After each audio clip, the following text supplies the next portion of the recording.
Welcome back, fight fans. We're back with the latest UFC action, of course. As you can see, I'm in a new spot. It took me a little longer to get ready today. Anyway, so today we'll be doing, of course, last week's event. That was UFC Vegas 50. We'll be doing, and then after that, we'll be doing BFL 71. That was last Thursday. Yeah, last Thursday in Vancouver, of course, where I'm from, where we're doing this from. And of course, after that, we'll be doing UFC London for this week's event. What an exciting one. That's a lot of stuff today. So I think it's going to be a fairly long one, just like last week. So, of course, we'll get started with last week's event. That was UFC Vegas 50. Ankalaev, Santos. Let's get right into it. We'll start with the prelims. The first prelim was actually one of the ones that I was talking about last time. That was Tefon and Chukwi, Azamat Murzakanov. Going into it, Murzakanov was undefeated, but contrary to what I would normally be doing, I went with Nchukwi, and I did that because, well, I think he had only lost once. Yeah, he had a record of 6-1. Wow, I look really pale like this. It's just terrible lighting here, not like the other place. Anyway, but I went with Nchukwi because he's 8 years younger, had a 6-inch reach advantage, and he had fought the much tougher people. So it seemed like he would have the edge. And you know what? He kind of did. He was actually doing very well. Let's see. Nchukwi was stumbled a couple times early on, but he was still doing very well. And he actually used some clinches to control that power like he should have. Made sense. And in the second, Tefon was looking a lot better, actually. Got a lot of leg kicks. Murzakanov ended up catching one of them, threw him to the ground. But really, Tefon honestly had the momentum of the fight, really, because he had a lot of extra activity. And in the third, it really looked like Tefon was just going to cruise to the end of the fight there, get the decision win, and of course prove me right. But then out of nowhere, Azamat landed a flying knee. That's right, a light heavyweight flying knee, and finished it immediately. Got a TKO win with that. So we were almost right. We were almost so close to cashing in on the underdog there. Nah, missed it by that much. Missed it by a knee. So yeah, that's too bad. That's too bad. But hey, you win some, you lose some. The next one, Guido Connetti, Chris Moutinho. And this is exactly why I did not talk about this fight last week, because I was gonna say I was pretty sure Chris Moutinho was gonna have a slight edge here, but honestly, I didn't have a lot of faith in him, especially considering what we all saw Suga do to him. So I was kind of like, do I pick Moutinho? Do I not pick Moutinho? What do I do here? Do I want to talk about this fighter not leading up to it? I didn't, ultimately, because I really had no idea how Moutinho was going to do. And I'm so glad that I didn't do that. I'm so glad that I didn't make a pick there, because I was still leaning towards Moutinho, but he got absolutely annihilated. Guido looked amazing. He came in heavy, clipped Moutinho with a good one. Chris seemed to really rally back, which makes sense because that's what he was, well, kind of what he was doing against Sugar Sean. But still, he got he landed some combos of his own, but really Guido landed another big one, pushed him back to the fence, got some great combos in, and really the ref had no choice. Stopped the fight right there. Seemed a little early, I'm not gonna lie. It seemed a little bit of an early stoppage, but you know what? I see why the ref stopped it. And you know what? We probably would have ended up seeing somewhat of a repeat that we did in the Sugar fight. Obviously not as completely one-sided as that one, but still, I don't think it was going to get too much better. So, not mad about it. Also, we didn't make any bets on that one anyway, so it's okay.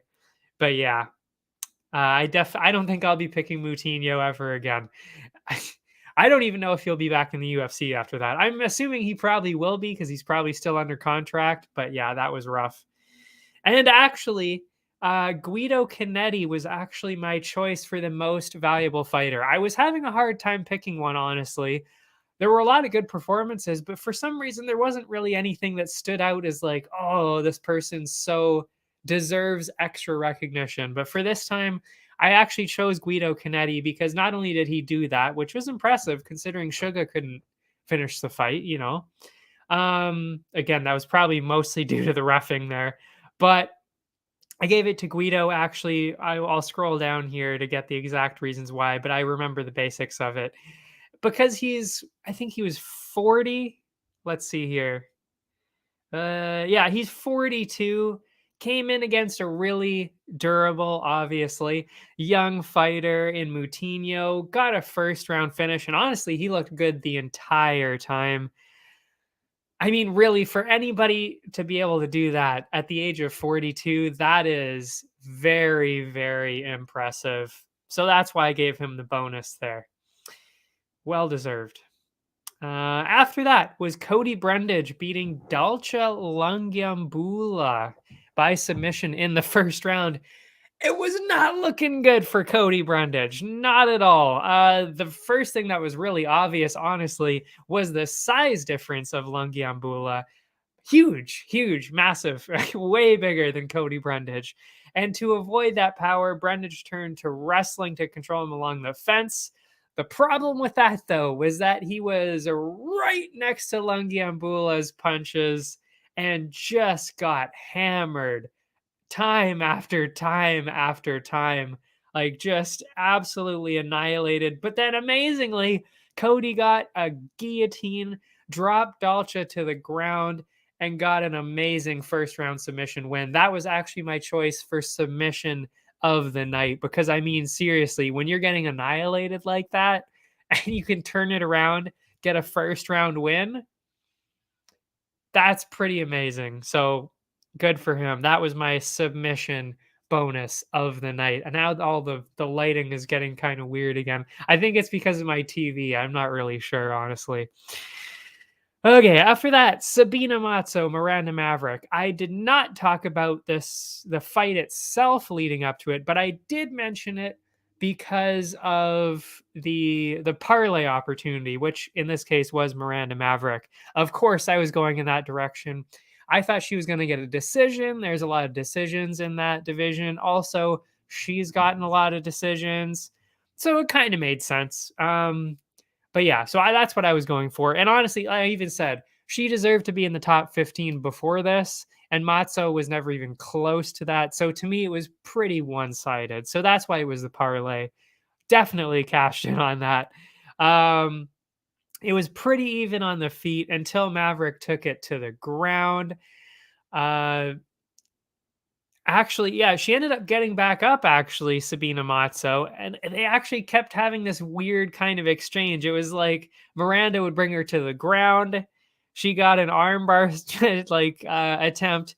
Then they would come back up, and then they would bring it down again, takedown after takedown. So, I mean, still obviously dominant from Miranda that she could keep doing that over and over, but still, you want to keep doing something with it. But that's where the second round came in. The second was looking like more of the same. And then she got in a deep submission attempt, finished the fight early, got the second round win, and it looked amazing the entire time, just like we knew she would, because she's so good, and very young still too. So she's got a long ways ahead of her. And the future for her, of course, I wrote something extra about her. Excuse me. You know, if you were watching the last couple, or at least maybe saw the results of it, you'd kind of wonder, does she really belong in the top 15? I said right away, like I even said right a couple minutes ago, she very much deserved to be in the top 15 before this, and very much deserved to be in it after. Obviously, we've talked about it a lot. She clearly won that fight against Macy Barber that she somehow lost the split decision because of terrible judging. So, I mean, she really won that fight. And really, Blanchfield, the one that she lost very clearly to, Blanchfield is so good. I mean, I think she's going to just wipe through the division to go up to probably challenge for the belt pretty soon, honestly, because she's just that good. She's just that good. So, you know, it's not saying a whole lot about Maverick. It's just that Blanchfield is so good. That's really all it was. So honestly, I think she should still be in the top 15, Maverick. And really, what's next? I think we should really see the rematch between Barber and Maverick. I mean, obviously, the wrong person got the decision last time. So what I think we all want to see is we want to see that closure. We want to see them go again. And honestly, I think Maverick would come in and probably, honestly, even win it more dominantly than she did the last time. I really do. So I'd like to see that. But if that doesn't happen, because I know that Barber has a fight coming up, I think she might have canceled it, though. I'm not quite sure. I'd like to see somebody like O'Neal, who we actually recently saw, Grasso or Calvillo. Any three of those would be really good. O'Neal might kind of run away with it a little bit more, just because O'Neal, I can't remember if she's still undefeated or not. I think she is. So maybe she deserves to keep fighting up, but Grasso and Calvillo make a lot more sense. Yeah, Maverick is so young. She can just still keep getting better, keep coming back, and really fly up those rankings. I think she definitely has the potential to be top 5 eventually. Not right now, but definitely eventually. And top 10, honestly, within the next year or two. I could easily see that. Next one, Damon Jackson. Camuela Kirk by submission in the second round. I wasn't sure what to think of this fight before, because there were so many. This was actually another fight that I was considering talking about, because I know how good Damon Jackson is, and I know how good Kirk is. So I knew it was going to be entertaining, but I didn't talk about it again because I wasn't really sure which way it was going to go. I can't remember what I said on Tapology. I think I might have said it was going to go Kirk's direction. Anyway, actually, no, I think I did say Damon Jackson. Anyway, Damon Jackson looked good at the start. His momentum slowed down a bit, though, after Kirk landed a big knee up the middle. Damon actually regained the momentum back, though, stumbled Kirk back a couple of times to really get that first round. Jackson actually got a takedown to finish the round on top. And really right away in the second, obviously after he realized in the first round that he could take him down that easily right at the end of the round, he took advantage of that, took the fight to the ground again. And really the whole rest of the round was that. He was on top, doing everything he could really to get a submission, stopping Camuela the entire time. And just as the round was ending, he got in the right spot, squeezed as hard as he could, and got the submission win with 20 seconds left. So really, I mean, it was like 4 minutes of ground control. It was ridiculous. Amazing, dominant win by Damon Jackson yet again. Very good, very good. Next fight, Javid Basharat and Trevin Jones. Pretty close the first round. Excuse me. Wow, my throat's bugging me already. The fight really started to favor Basharat, though. Had Jones wobbled a couple of times. Landed everything, honestly. Some hooks, some elbows, knees to the head and the body. I mean, it was just all over the place for Basharat. Amazing. Jones rallied back after that, though, came up heavy in the second. And as the round went on, stayed pretty even again. Jones kind of controlled the offense that round. So I thought it was 1-1 going into the last one. The third round was just as good and really opened up their offense in the middle of that round. This was actually, no, I'm not sure. I was going to say this was a choice kind of for fight of the night, but I don't think it ended up being even close. Basharat landed a huge wheel kick to stumble Jones. Amazing. You love to see a wheel kick. And then Trevin landed a couple of big ones of his own right after that. So honestly, it really could have gone either way. But in the end, it was 30-27, 30-27, 29-28 for the rookie Basharat. I really thought it was going to be 29-28, but the judges weren't as impressed as I was, I guess. They saw it all. Most of them saw it 30-27. Either way, Basharat looked very good. The next one, the woman, JJ Aldrich, Jillian Robertson. I don't know why I keep picking Jillian Robertson. I picked her on Tapology. I like her, but she doesn't do that well most of the time, and it's sad. It's sad to watch, especially as a Canadian. It is sad to see. Just sort of started off pretty slow. Robertson, obviously the only way she was going to win this, going for the takedowns. Everybody knows she's going to do that. That's really her only way of winning fights. And that's nothing, that's nothing bad. It's just everybody knows it's going to happen. So you either have to be very good at it, or you have to kind of fake people into thinking you're going to do something else and then jump into it. You got to do something. But she wasn't really hiding her attempts with anything. So it wasn't really going that well, I hate to say, but that's what happens. You got to hide your takedown attempts. You got to hide your shots.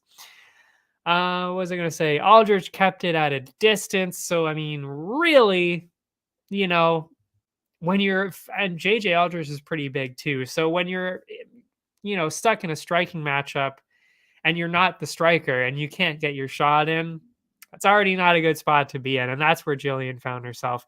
Finally, she ended up getting a takedown in, but JJ actually reversed that position, and which really forced Robertson to get back up. So nothing was going in favor of Robertson here. Not good at all.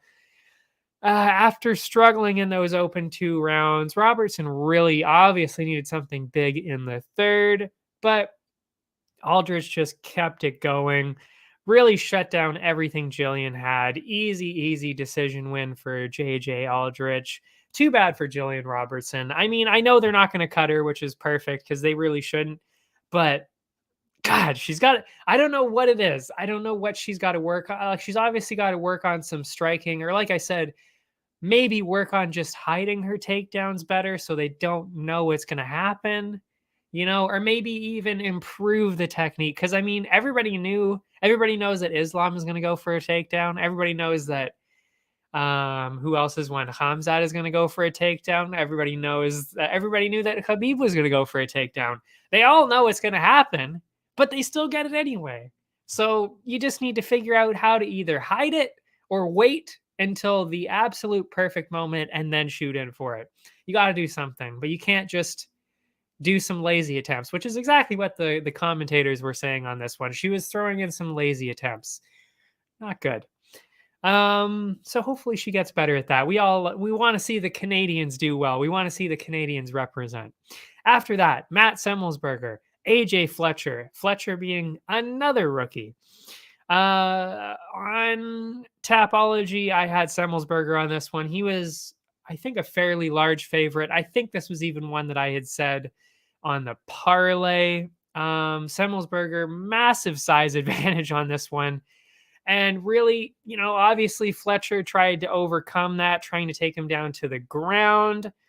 He got him down there to control Matt, threatened him with some submissions, but he never really had too much in that looked like it was going to finish Semmelsberger. It was certainly enough to win the first round, but after that, Not so much. Not so much. Fletcher dragged the fight to the ground again, but Matt seemed to, he got back up pretty quick, got some ground and pound in himself. The third round really was the same thing, honestly. It looked as though Fletcher was may have had the takedown. What did I write here? Yeah, he tried to get another takedown again, but Semmelsberger landed on top again. So, I mean, not good. And Fletcher tried to steal the round by switching positions late, but then Matt got back up right away. So, I mean, it just really seemed like a 29-28 again, just because Fletcher may have had the second round, I think. Yeah. Wait. No, the first round. The first round because of all that control. But yeah, I mean, you got to do something when you're down there, though. You can't just sit on top of somebody and expect to win, especially when they're as good as Semmelsberger and then just reverse you again anyway. I think that's really just experience, though, because Matt is just so much more experienced. But Fletcher did look very, very good because, again, Semmelsberger is very good, and he did keep him down there for quite a while. So, AJ looked good. I think he'll have a future here. He's just got to work on a couple of things. That's all. So I had it 29-28 for Matt. The judges agreed. End of story for that one. The next one, the main card. Oh my God. Bruno Silva, Alex Pereira. We all knew this was going to be good. We all knew it was going to be a crazy striking matchup, especially since I think I had mentioned this before. Silva had actually even said leading up to it that he was going to make it a striking fight, which is baffling considering you're fighting a world champion kickboxer. Maybe you don't want to make it a stand-up fight. Maybe you want to take it to the ground. Maybe you want to throw it against the fence, something like that. But he did not. He specifically said he was not going to do that. I mean, normally they lie, but I believed him. And honestly, he ended up doing it. So I guess I was right. And he was not lying. He did keep it on the feet. So, as expected, all fireworks. Amazing. I had obviously Pereira going into this by finish because, again, being the kickboxer, I thought he was going to get a finish here. With all that experience and his massive reach, it was pretty obvious that Pereira did have that striking advantage. But Silva did actually go for some takedowns. He did go for some takedowns. He actually landed his first few takedowns of his entire UFC career so far, which makes sense because, Pereira is still getting used to those takedowns. But that being said, he responded very well to all of those. He got up back on his feet very quickly, honestly. But again, he's not facing a grappler or a submission or a wrestler or anybody like that. He's facing another striker. So, we'll talk about that later, but that shouldn't necessarily be all that impressive, although it is still impressive somewhat, considering he is still just a kickboxer. What was I going to say? Pereira still very clearly the more accurate and powerful striker, really the whole time through. But, Silva was kind of doing well. He was doing well on the feet, and he even stumbled Pereira a couple times. So it's not like it was one-sided. It was actually very even. And honestly, a lot of people online were kind of dragging Pereira for I wouldn't say struggling. They thought he was struggling. They thought he looked terrible against a UFC striker. But it's like, okay, he stumbled Silva quite a few times, had him wobbling like, ugh. And obviously Silva is so tough. He's never been knocked out. So, you can't say that he did terrible. It's just that Silva is so tough. What are you going to do? You can hit him with everything, but he's not going to go down. That's really all it was. It was clear that Pereira was winning the whole time.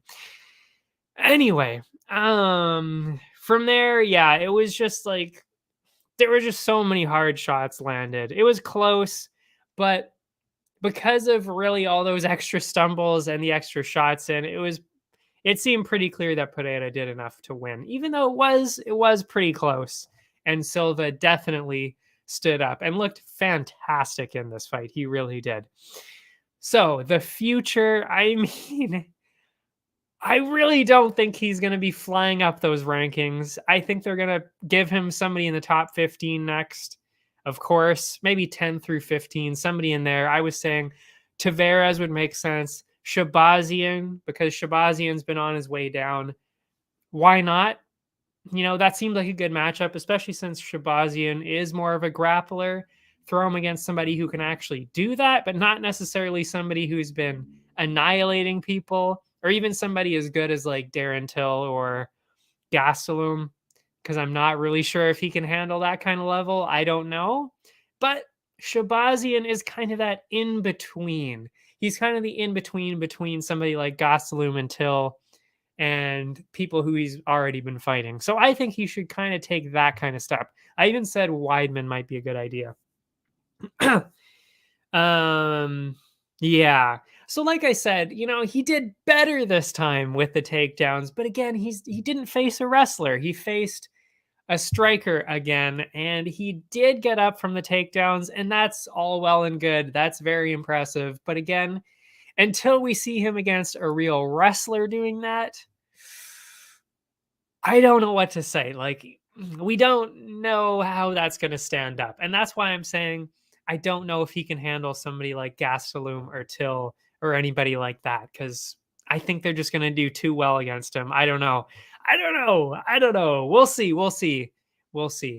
I'm very entertained. We're going to see a lot of good things from him. The next one was the fight of the night for me. Drew Dober, Terrence McKinney. So short. It was a short fight, but my God, literally every single second of that fight was absolute pure entertainment. Unbelievable. And I even said going into this could be the fight of the night. This really could be. And oh my God, was I right. It was absolutely insane. My prediction was Dober by finish, just because I thought he was going to be too much for McKinney to handle. I really did. Because McKinney went from, fighting people that are barely in the UFC. And yes, he was getting first round finishes and looked absolutely incredible in it. But could he go against somebody who was just in the top 15? Like, just that massive gap in talent? I didn't think so. I honestly thought it was going to be too much too quick. Dober's so strong and so resilient. I thought Dober was going to kind of, I wouldn't say walk right through him, but I didn't think it was going to be too hard for Dober. I was very wrong about that part. Let me say that. Not even 30 seconds into the fight, McKinney had already smoked Dober, dropped him to the ground twice. 2 knockdowns already within the first 30 seconds. Unbelievable. And somehow Dober managed to get past that. Terrence followed that up with a takedown. And still, somehow, after all of that, Dober managed to get McKinney to the ground, hit him with a huge knee. That's how we got him to the ground. Peppered him with some ground and pound as fast as he could, because he knew if the fight kept going, he would have a huge problem. So he did everything he could, threw all that ground and pound out there to get the ref to stop it. And honestly, I think he was a little bit lucky that he managed to get that in, because the ref could have stopped it for McKinney a couple of times there. It was not good at all. It was rough. But hey, he got through it, and we actually did cash in on that, the Dober finish there. But my God, was it looking iffy there. So Dober may have come out on top, but honestly, I think everybody should agree at this point, McKinney looked better than Dober did the entire fight. I mean, really. I mean, he dropped him twice in 30 seconds and was absolutely annihilating him the entire fight up until that knee. And really, I don't think most people saw that one coming. I certainly did not, because again, Dober is so good that I really did not think that was going to happen. And that should say a lot, because like I said, Dober was in the top 15 just last year. So that should tell you everything about how good McKinney really is. And that honestly tells me that McKinney can really handle anybody from about 10 to 15. I really do believe that now. I did not think I was going to be saying that at all. And I would not have said that a couple weeks ago, not even close. But after this, I'm so convinced he could easily, I mean, It would be tough. It would be tough. I'm not saying he'd have an easy time, but he can really compete with somebody like Ferreira or Brad Riddell. I really think either one of those would be amazing, super entertaining, and another possible fight of the night contender right there. He is so young, so talented, so powerful, and very hungry to win. He is so hungry. I mean, there's really no limit to how good Terrence McKinney really could be. I mean, it's absolutely insane to see what he did to Dober there. And Dober even said it himself. Like, he hits so hard. I mean, obviously, or else he wouldn't have knocked him down twice. But I mean, for Dober to say that and acknowledge, like, hey, this kid is fucking amazing. That says a lot for a veteran like that to say that and acknowledge that. So huge things for McKinney coming up. I mean, I could not have been more impressed unless he actually did get the win. Then I would have been more impressed, obviously. But still, it's hard to be too much more impressed than that. Next, Khalil Roundtree, Carl Robertson. I was going Roundtree in the finish by finish here. He was the underdog, and like I said, it was blowing my mind. I was so confused. I had no idea why Roundtree was the underdog in this. I said it so many times last week. He's the natural light heavyweight. Robertson was at middleweight. Just that alone should really be leaning you towards the bigger guy, Roundtree, on this one. But not only that, Roundtree has been actually doing fairly well. He won his last. Well, he wasn't doing that well, but still, he was beating really good people. Like, he had, what was I going to say? Well, he had fought Johnny Walker and Ion Cutelaba. He didn't win, but he still got that first round or huge win over Modestas Bukauskas. So, I mean, he was on his way back, whereas Robertson was on a 2-fight losing streak. So, it's kind of like, what am I missing here? That Robertson was the favorite going into this. I just didn't understand. And we saw that. We saw exactly what I was talking about. It started off pretty even, but really the noticeable difference was that Roundtree was pressuring the entire time, walking forwards the entire time, and landing the slightly better shots, probably because of that power, of course. And Khalil won the first round, I would say. It was close, but I thought he won that. Came in heavy, though, dropped Robertson, and seriously, oh my God, the finish on this one. I gave this the KO of the night. One of the most brutal body kicks I have ever seen in my life. Like, honestly, if I would have even seen that in a street fight, I would have been like, whoa, calm down there, buddy. Holy smokes. Seriously, like, he full on soccer kicked Robertson in the stomach. Disgusting, but still legal. I should point that out. Very legal. By the way, I thought he got a head kick KO, and I think that's even what I said last time. He did not get a head kick KO. He was actually the guy that did the oblique leg kick, and I made a whole episode. I made part of an episode on that in the summer. And how should that be legal? Should it not be? I said it should be. But that was the fight that brought on that whole conversation.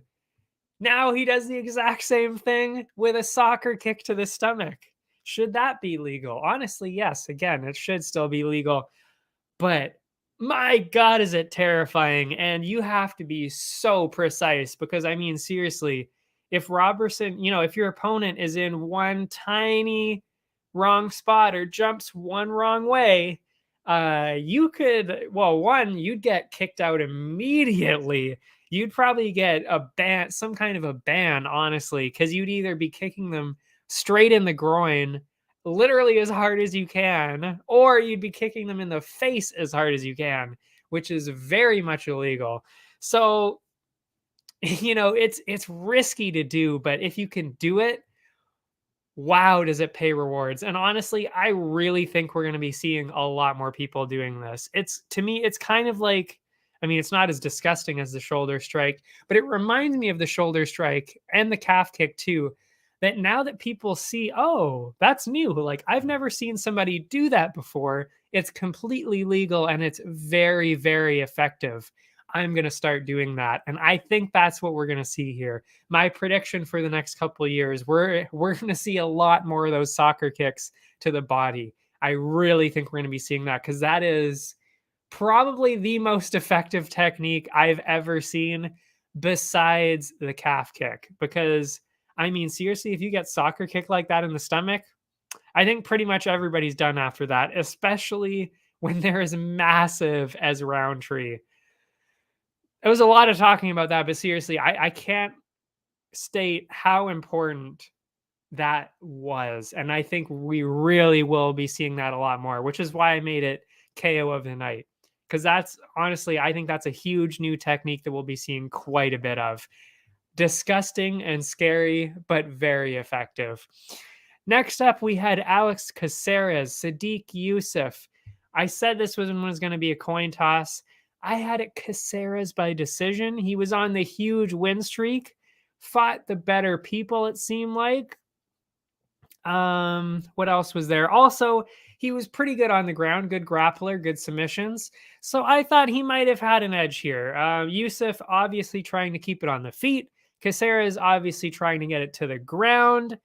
Casarez managed to get into the ground a bit there, but Sadiq got up fairly quick. And interestingly, they actually seemed to flip a couple of times there, where Alex was the one and landing a lot of better strike, and then Sadiq was the one who was going for the takedowns.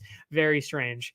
But anyway, the second round, I should say, completely even. Yusuf, by the way, probably edged the first round, I thought.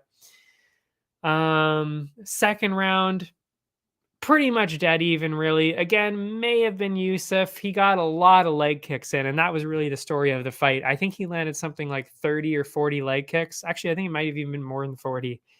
Absolutely insane leg kicks to land that many, and to still be walking after that is very impressive for Casarez. But again, when it's that close, what are the judges seeing? Who knows? Honestly, though, I will say this is actually the first card all year, really, that I didn't see a single decision where I was like, what's going on here? This whole card was actually very well judged.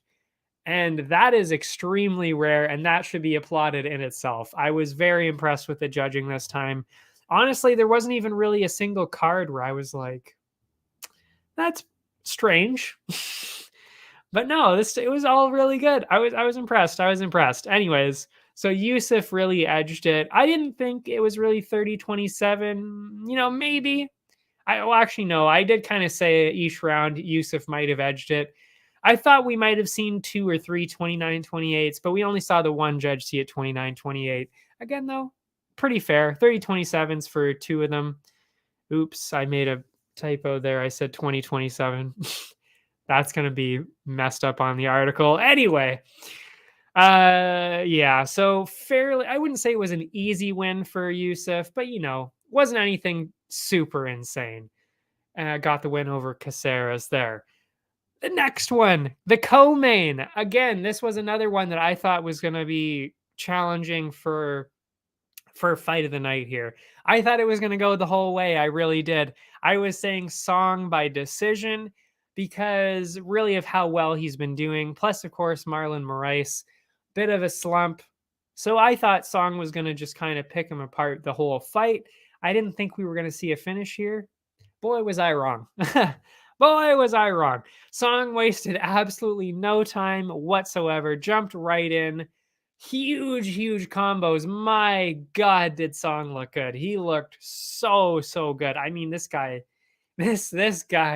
so scary to watch. I mean, he's so talented. I can't wait to see what he does in the future.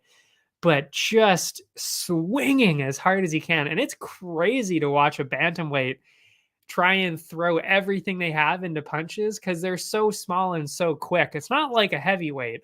If you see a heavyweight throw a huge, like a windmill punch or something like that, you're like, oh, damn, like good thing he didn't land that one. But no, when you see a bantamweight, it's like, whoa, whoa, whoa, whoa. Like as hard as they can, like 10 shots in less than a few seconds. It's crazy to see. That's what Song was doing. And he ended up catching him with one of those slick combos, dropped him to the ground, didn't even have to follow up, got the walk-off TKO win. Amazing. Honestly, just an incredible performance again by Song Yadong. And really sad to see Marlon Moraes go out like that again. You know, like obviously not going to take away anything from Song. That was impressive. I love Song Yadong. He's so good. I love Yadong. No. Looked amazing, but it's always sad to see Marlon Moraes go out like that. And I don't know what they're going to do with him. He even took his gloves off. It didn't seem like he had retired, like he put down the gloves in the octagon or anything like that. He didn't do that. So I don't know if we're going to see him again. I hope we do, because everybody loves Marlon Moraes. And, you know, we wanted to see him do well. We wanted to see him win. So I hope if he continues, which I hope he does, I hope that we see him, you know, maybe fight somebody outside the rankings. I don't know, lower on the rankings. I don't know, because the bantamweights are so good. And obviously he just doesn't belong in the top 15 anymore. And that's tough to say. And it's tough to watch. But that's four KO losses in a row. So I don't know. I don't know. I don't want to see it end like this. I hope he keeps going, but it's not looking good. And maybe what we'll see is maybe he gets cut from the UFC. Maybe we'll see him in Bellator. Maybe even Eagle FC with Khabib's promotion. I don't know. I hope he fights again. I hope he does, because we all love Marlon Moraes. But that was a tough one. That was at least, you know, he didn't have to win this one. He just had to make it to the end, or at least make it interesting and close. But this was not close. He didn't challenge Yadong at all. I don't even know if he really landed anything. Just sad to see. It was not good. Not good. Then we had the main event. Thiago Santos, Magomed Ankalaev. I was saying Ankalaev by decision the whole time. I mean, he was obviously the biggest favorite of the night, kind of rightfully. I mean, I don't know if I would say rightfully so, because Santos could have come in strong here. Who knows? And he kind of did, actually. But I was going on Ankalaev just based on what we had seen. I mean, record of 16-1, 7 wins in a row. He's kind of just been running his way through the division, not necessarily doing the most exciting things, but he was still easily winning each of those fights. Whereas Santos, he won his last one against Walker, but as I mentioned a few times already, not exciting at all. He really wasn't doing anything at all. But of course, neither was Walker, so didn't have much to work with. But either way, you know. Also, Ankalaev, 9 years younger. Whoa, jeez. Yeah. Huge horn from outside. That scared the shit out of me. Anyway, but being that Santos is so tough and experienced, I didn't think he would get finished, though. So, again, I was seeing a decision here. And really, that's exactly what we saw. It was a pretty slow start, and honestly, kind of stayed fairly slow throughout the whole fight for the most part. Ankalaev seemed to win the first round, even though neither one of them really threw anything. He seemed to have the better strikes. The second round, again, pretty even. Couldn't really tell which way it was going to go until Santos landed a massive shot, dropped Ankalaev, and obviously won that round. So I would say it would have been 1-1 there. And that's what we kind of needed to see from Santos last fight, the fight before that, and this fight too. That's what he needed to do. Ooh, I didn't feel good for a second there. I might need to take a water. Hold on.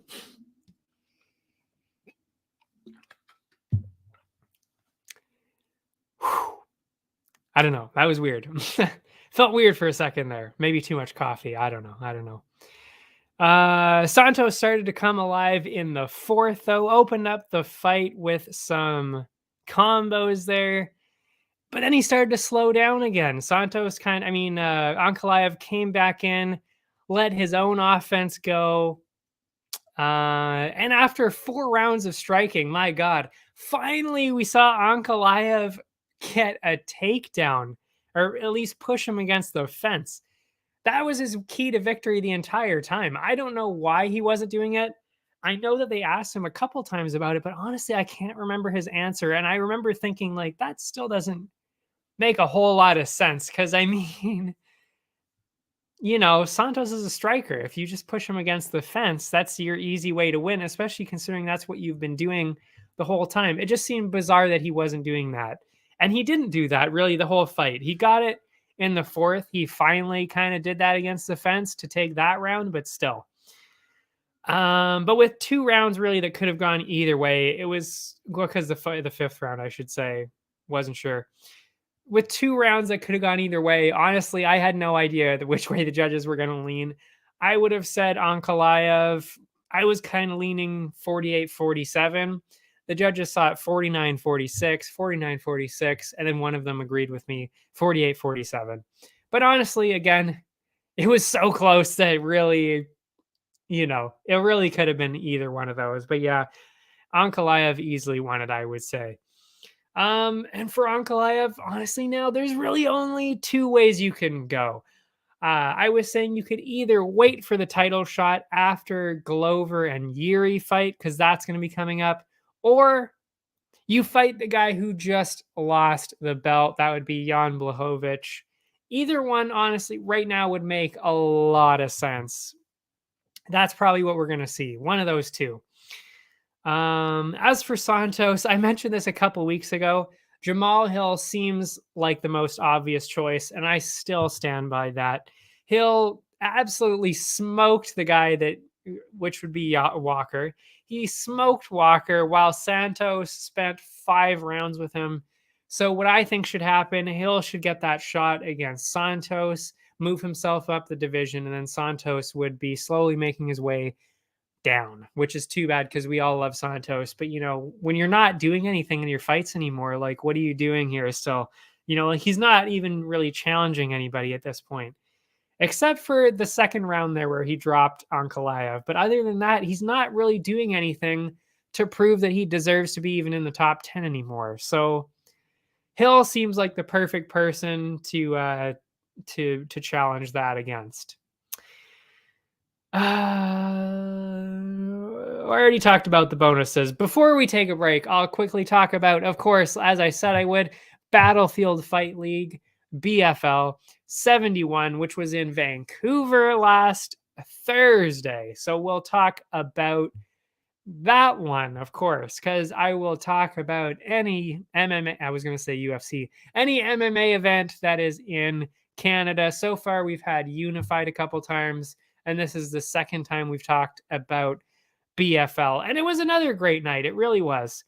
The first fight opened with a good one. This ended up being TKO, well, KO of the night. I think it actually ended up being the only KO. Was it? Yes, it was. It was the only KO, but it was the KO of the night. Great fight. Both of them in their first MMA or first professional MMA bout in their careers. Damon Marlowe, Matt Lepper. It was actually pretty good considering it was their first professional MMA fight. They had done amateur ones, but first professional one, they actually both looked really good, and it was very entertaining to watch. This was actually looking to be like, oh, okay, this could actually be one of the better fights of the night, and it really was. What was I going to say, though? Well, and each of them really had their own advantage in each area. Lepper was doing great on the ground, lots of submission attempts. Meanwhile, Marlowe was doing better on the feet. Lepper changed that in the second round. He started to open up the striking, wobbled Marlowe a couple of times. Really was not looking good for Marlowe. But by the middle of the third, it was tough to tell really who was ahead on the cards, really, especially when, they're slightly less experienced. So you don't have the same necessarily, skill set, obviously, but also the experience to know when to push yourself and move forward to go ahead on the cards. They don't necessarily have that yet. And that's okay. They'll get there. But the fuck is with all these horns outside today? Like I said, I'm in a different place today. I don't have all this noise normally, or this background, or the lighting. But anyway, we're pushing through. What was I saying? Marlowe was actually the one on top for the majority of the fight because yes, I did say that Leper was the one throwing out submission attempts, but he was doing that from the bottom the whole fight. So again, that's kind of the inexperience because yes, you're throwing out submission attempts, but guess what? You're on the bottom, so you're losing the round. And he was doing that the entire fight. So I thought Marlowe was going to, quickly, he's going to obviously get the decision at the end there, but he actually ended up using that position to get a ground and pound win in his first pro fight. So that ended up being my KO of the night. Next up, Manny El Hefnawi beat Amin Al Malik. And this was actually another great one. And another one where they were both in their first fight. And this one was actually another one where I was considering, is this fight of the night? I don't know. It was looking really good. What was I going to say? Again, both making their debut.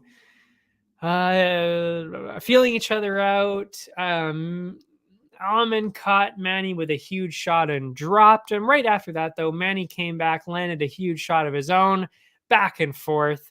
With a late takedown at the end of the first, though, El Hefnawi won the first round super close. The second round just as close.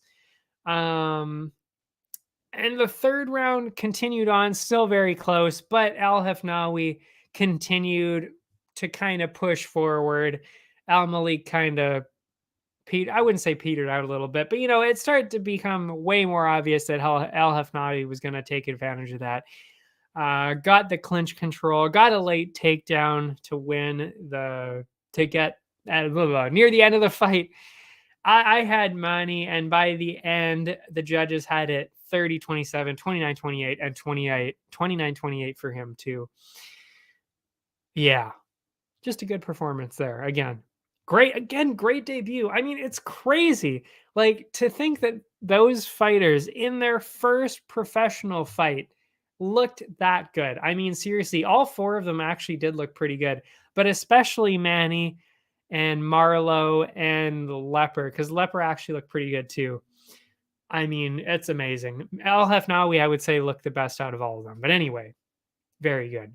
After that, Indru Verk, Nigel Croswell, submission in the first round. Right away, Verk seemed to have the clear advantage everywhere, especially on the ground.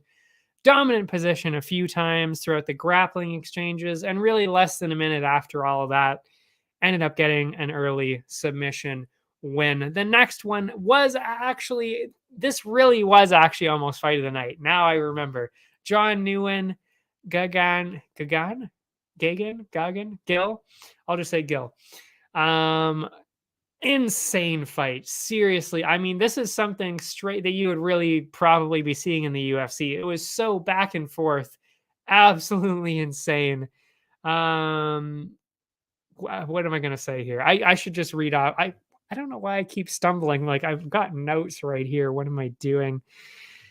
After landing the better shots and busting the nose of Gil, I thought Nguyen likely took the first round. The second one, that's where it really heated up in that second round. Landed huge shots, stumbled each other, both of them stumbling all over the place. Gil landed some head kicks, some crisp combos to open the round. Had Nguyen shooting for some takedowns. And really, they turned it up even farther from there. They both landed kicks, punches, elbows, blood all over the place. And if it couldn't get any crazier than that, Nguyen started landing some spinning elbows, not even just one, but he was throwing quite a few out there, landing quite a bit of them. Stumbled.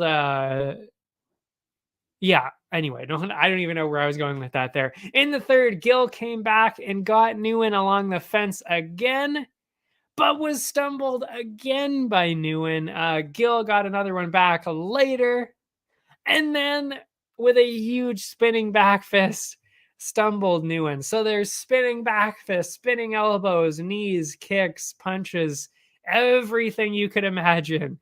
And then after getting a late takedown, though, Nguyen probably won that final round. But I mean, really, it was so hard to tell who was going to win this. It was so absolutely insane the entire time. I was saying it was probably either 29-28 or 30-27 for Nguyen, because like I said, he kind of did a little bit extra in the later part of the round, of each round, to win the fight. And that's exactly what happened. The judges gave it to him. Absolutely insane fight. I mean, you got to love stuff like that. The next one was Mike Mcaloon, and wow, I didn't even write his full name. His last name is Broad.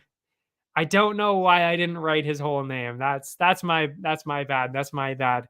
Mcaloon won by unanimous decision. Both of them came out heavy there. Mcaloon ended up top, dominated the first round with that ground control. Broad came out hard again in the second. Wheel kick attempt out of nowhere, of course, but actually was immediately taken down again by Mcaloon and was controlled for the rest of the ground thanks to that. The rest of the fight was really just more wrestling from Mcaloon. Easily won that one. But Mcaloon was never really putting much danger on to finish the fight, though. But still, easy, dominant win from Mcaloon. But you got to threaten the finish more, because it never looked like anything too big was going to happen. And then in the co-main was Saeed Mirzai. This ended up being submission of the night against Bobby Poulter. Oh my God, this was crazy to watch. These two, the co-main and the main, amazing to see, seriously. I mean, both of the three of these people I could see in the UFC pretty soon. Saeed Mirzai is the first one. What was I going to say? He got the fight to the ground real quick, used the wrestling to dominate Poulter, and really it was all over before really Poulter did much of anything. And he ended up taking a nap in the ring. Mirzai got a first round submission win, and he was sleeping for a little bit there. It wasn't a quick wake up. I'll just say that. It took a little bit. It was like a solid 10, 15 seconds, maybe more. Crazy to watch. Insane submission by Saeed Mirzai, and he looked amazing. I mean, with something like that, you could easily see somebody being on the Contender Series or something soon enough like that. And then in the main event, oh my God. I mean, this ended up being my fight of the night because it was 5 rounds and it was just so back and forth the whole time. You know, that other one with Nguyen and Gill, that one was amazing because it was just so crazy. But there were some slow moments. This one, though, was so back and forth. I mean, it was crazy. And I would say very much UFC, or at least Contender Series level skill on this one. It was amazing. And this one was for the interim lightweight belt. But an interesting turn of events, though, is that Dario Synagoga came in overweight by less than a pound. So it really wasn't that much. But that meant that he could not take home the belt if he won, which he ended up doing. But it was very, very close. But if Cameron would have won, he would have won the belt, of course, because he was on championship weight. Anyway, first round, dead even until Cameron got Synagoga to the ground and held him in a deep guillotine attempt. Ended up getting out of that and actually controlled Cameron for the rest of the round there. He reversed him there. The fights really stayed dead even straight through the second round. Traded on the feet the entire time. The momentum finally started to shift, though, in the third after Synagoga landed some big ones, stumbled Cameron a couple of times. And really after Cameron, what was I going to say here? Clinched him up after getting hit. Synagoga took advantage of the clink. My God, I'm stumbling today. I think I really did have too much coffee. I'm all over the place today. Amazing. I don't even normally drink coffee, so maybe I should stop. Anyway. But yeah, Synagoga got a takedown off of that, took his back, got a deep rear naked choke attempt. Did not finish the fight there, though. But the biggest moment of the fight up until this point came in the fourth round. Synagoga absolutely smoked Cameron, dropped him to the ground. And from there, it was rough go for Cameron. Got peppered with some ground and pound Oh, actually, no, not even ground and pound. A bunch, dozens of unanswered shots. I do remember that now. Painted the canvas red. Seriously, red all over the place. Amazingly, he got through it, though, and even ended up on top and landed some nice ground and pound of his own to really switch up. But I mean, still, when you get absolutely smoked like that and then get peppered by dozens of shots, not good. Not a good look for the judges. The fifth round, real close again, but it was actually Cameron that started to control the final round with some ground control, even kind of threatened with a late heel hook attempt. Good God. Could you imagine if he would have won like that? And a huge shot that stumbled Synagoga in the last minute of the fight. The judges saw it 48-47, 48-47, and 49-46 for Dario Synagoga. I was even thinking it was 49-47 too. It was very, very close. But I mean, you never know with the judges. Seriously, that really could have gone either way at that point. Sadly, he couldn't get his belt, like I said, because he was overweight. But I mean, when you looked that good, and he looked so good. Cameron looked really good too. But Synagoga did look like just that extra level. So, I mean, it's hard to imagine that he's not going to be on the Contender Series at some point, or maybe even straight to the UFC to fight some kind of lower rank guy first. But yeah, looked absolutely amazing. He really did look good. So yeah, that was my brawl of the night. And my most valuable fighter of the night was actually Kieran Cameron, because not only did he come in, he could have still won that interim belt because he made weight. He came in, didn't really have to. I mean, his opponent didn't make the weight, so his opponent wasn't going to win the belt. But he came in, gave it everything he had to try and win that title. And it looked like he was going to be finished especially after those couple dozen shots. He overcame that and survived until the end of the fight. And not only that, he had a couple of chances to win the fight after that and win the belt. In the end, even after that entire beatdown and that whole experience, still got in a close 48-47 against a really, really talented opponent. So I was pretty impressed with Kieran Cameron. I gave him the most valuable fighter. I would have said Dario Synagoga, but you came in overweight, so you can't win the belt. You can't win a blue bonus either. I'm sorry. That's just the way it works. But before we talk about UFC London and move on to what's going to be happening this week, we'll take a tiny little 30-second, 45-second break. And I'm also going to get a charger for my laptop because it is about to die. I will see you right after this. Allow me to introduce High Stick Vodka, a new way to celebrate victory. Gather around the glass with an award-winning, ultra-premium Canadian-made vodka. You probably won't listen when I say High Stick Vodka has a smooth, hard-hitting taste, or that it's developed in the birthplace of hockey. You won't listen when I say High Stick Vodka is a tribute to the game of hockey, or when I tell you it's distilled 4 times using Canada's purest mountain spring water to provide an authentic, remarkable flavor. But maybe you will listen when I say it comes in a f***ing hockey stick. Showcase your passion for hockey with our limited edition hand-blown hockey stick bottle. Whether you're celebrating victory or drinking to defeat, High Stick Vodka is better after every shot. Visit us at highstickvodka.com. It also comes in this regular bottle. Celebrate victory. Drink responsibly.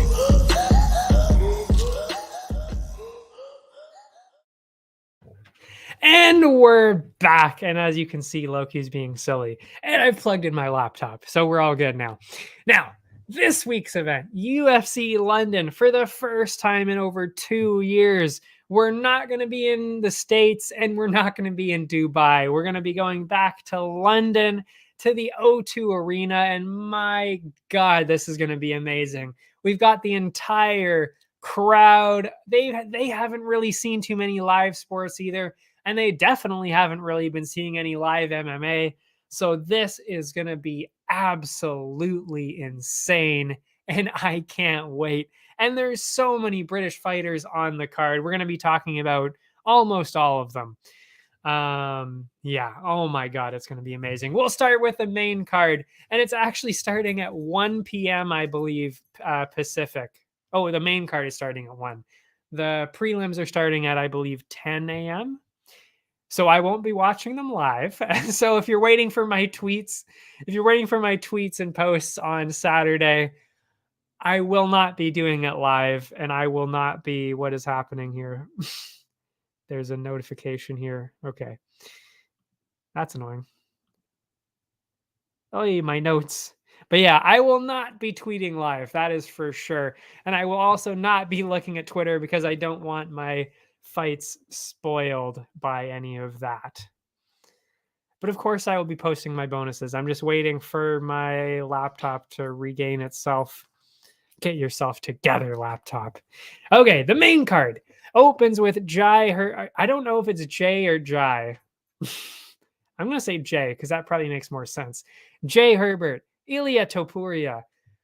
Amazing. I mean, to me, this is probably the most one-sided of the night. This just seems like a bizarre kind of choice. I mean, Topuria, perfect 11-0. And not only that, over half of those wins have come by first round finish, including 2 of his 3 UFC wins. Unreal, seriously unreal. And really, all 3 of those UFC wins, Yusuf Zalal, Damon Jackson, Ryan Hall, all 3 very, very good opponents, especially when those are your first 3 opponents. Wow.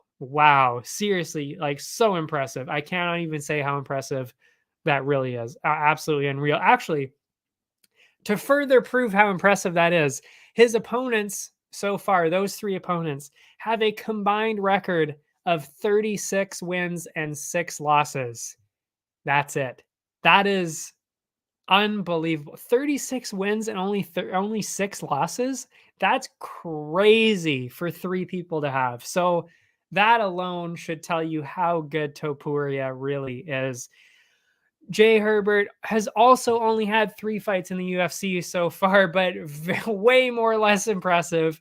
1 win, 2 losses. And those 2 losses were fairly impressive, though. Trinaldo, Moicano, those are 2 very good ones, but still, he lost them. But he did turn that around in his last one with a win over Kama Worthy. This one was, I would say, the easiest one to pick on the entire card. Topuria is just an absolute maniac, absolute destroyer. Really, he should be in the top 15 already. I'm surprised that he's not, or at least at the very least matched against somebody in the top 15. But the one part of this fight that kind of raises some red flags here is that it's being fought at lightweight, while Topuria normally fights at featherweight. Will that make a difference? I don't think so. I think Topuria is still going to win, but I don't think he's going to get a crazy early finish again. I still think that he can get a finish, but I'm thinking maybe late second, maybe the 3rd round, because he's got to get used to fighting at this weight. And, Herbert's used to fighting at lightweight. So, is all that power and skill going to transfer up a division in lightweight? I don't know. He's so good. I still think he's going to win. I still think he's probably going to get a finish, but are we going to see it at the same level? I don't know. As for the odds, they are sitting currently, oh my God, where's my banner? Banner, please. Right there. Herbert is sitting at plus 375, Topuria minus 500. I mean, I totally understand where the odds makers are coming from on this one. Pretty easy choice. I mean, this is a clear choice for a parlay. The over-under on this one is where it gets way more interesting. The over-under is set at 1.5 rounds, and the over is at plus 110. And if you listen to what I just said, I think it's going to last into at least late 2nd round, if not the 3rd, because like I said, Topuria is a featherweight. Herbert is a lightweight. There's a huge difference there. So I don't think that Topuria is going to get that early finish like he has been. So I think a great one to take opportunity of is that over 1.5 at plus 110. And the under is minus 140, by the way. So plus 110 for over 1.5. That is amazing. Take advantage of that. That's one that I'm going to be putting some definite money on that one. Anyway, next one, Molly McCann. Oh yeah, by the way, Herbert is our first British fighter of the main card. The second one, Molly McCann, it goes against Luana Carolina. By the way, Herbert, I think, is actually the only British one that I picked to lose, from what I can tell. He might be the only British person that I picked to lose, because honestly, all the British ones look so good, and I think they did that on purpose so that the British fighters look good and inspire the British public. I'm assuming on this one. This is another case where I went, obviously, like I said, with the British one. Very close, though, I will say. Very, very close. The odds are also very, very close, but we'll get into that in a second. McCann, she's been in the UFC since 2018, rattled off 3 wins in her first 5 fights. She's lost 2 out of 3 since then, though. Interesting feature of the last 6 fights, though, they've all ended in a decision. So I think we're definitely seeing a decision here either way. I will say that, and the odds will reflect that. So maybe put that in a parlay. Carolina. Oh, yeah. What was I going to say, though? Her wins have come over Lipski, Cachoeira, and Belbita. So those are already fairly impressive wins in that division.